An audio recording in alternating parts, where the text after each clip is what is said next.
காதலிப்பது அப்படிங்கிறது தோஷமாக சொல்லவே இல்லை. நம்முடைய புராணங்களிலும் சரி, நம்முடைய சாஸ்திரத்திலும் சரி, இந்த காதல் என்பதை மிகவும் ஒரு உயர்ந்த அளவிலே தான் சொல்லி வைத்திருக்கிறார்கள். ஒரு உயர்ந்த நிலையிலே தான் இருக்கிறது. அது கூட பார்த்தோம்னா தெய்வீக காதல் அப்படிங்கிற மாதிரிலாம் சொல்லுவா தெரியுமா?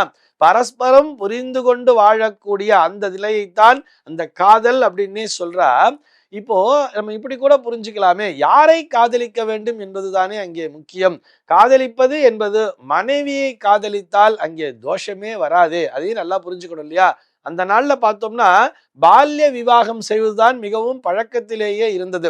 ஏன் நம்முடைய தேசப்பிதா காந்தியடிகள் எடுத்துட்டா கூட அவருக்கு 13 வயசுலேயே கல்யாணம் அப்படிங்கிற மாதிரி எல்லாம் சொல்லியிருப்போம். நம்ம அவருடைய அந்த சுயசரிதையிலே படிச்சிருப்போம் தானே. ஆக நம்ம கண் முன்னாலே போன தலைமுறைக்கு ஒரு முந்தின தலைமுறைன்னு கூட எடுத்துக்கலாம். அந்த நம்முடைய தாத்தா பாட்டி எல்லாம் பார்த்தோம்னா அவங்கலாம் 15 வயசு 16 வயசுலயே கல்யாணம் பண்ணியிருப்பா. அவர்கள்லாம் காதலிச்சு பார்த்தா கல்யாணம் பண்ணிண்டா.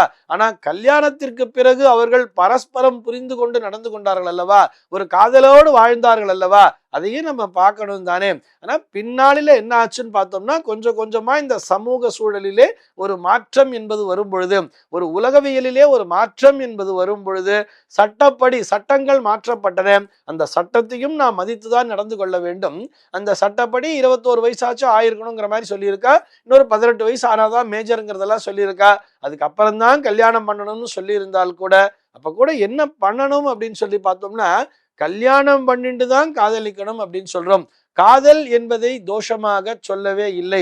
ஆக காதல் திருமணம் என்பது தோஷம் இல்லை. அதாவது கலப்பு திருமணம் என்பதுதான் பித்ரு தோஷத்தை தந்து விடுமே தவிர, கல்யாணம் பண்ணிட்டு காதலிக்கிறதுனால எந்த விதத்திலையும் தவறு என்பது வரவே வராது.